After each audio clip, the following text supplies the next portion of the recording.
Aikido is a martial art founded and created by Ueshiba Morihei. We call him O-sensei.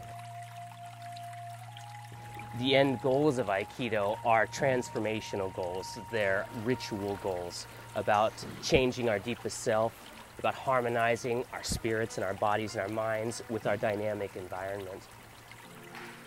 A frequent question of Aikido practitioners is it practical? And I think it's the wrong question. It's more like saying, is prayer effective? Is meditation effective? It's about changing yourself, transforming yourself so fundamentally at the deepest level that you can't help but have your practice inform everything you do.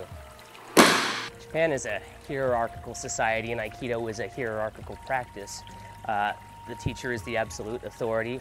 That can be a daunting concept for many Westerners, and I experienced lots of frustration when I was training in Japan. I didn't like being spoken to harshly. I didn't like being yelled at.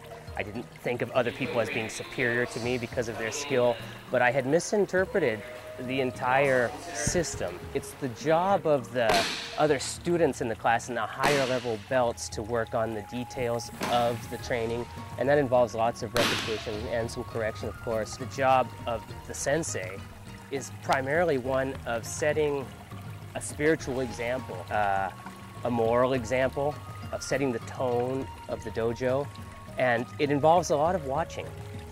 Not as much hands-on teaching, which I think is a little bit different conception from the West. When I was taking my very first Aikido test, my 5th Q test, I was stressed out and I was feeling very awkward. I was physically tired during the test. I felt the weight of the event. It was a very terrifying experience. Flash forward to my 3rd degree black belt test, I was completely at peace. I was so concerned about the members in the dojo who were starting out, who needed my help. I was so into helping them.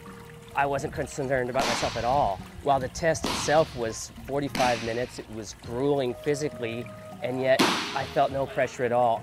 I, in fact, had to ask some of the other members in the dojo what I did during the test. Time seemed to have frozen for me. It was an amazing light experience. I felt like I was in a complete another plane of existence.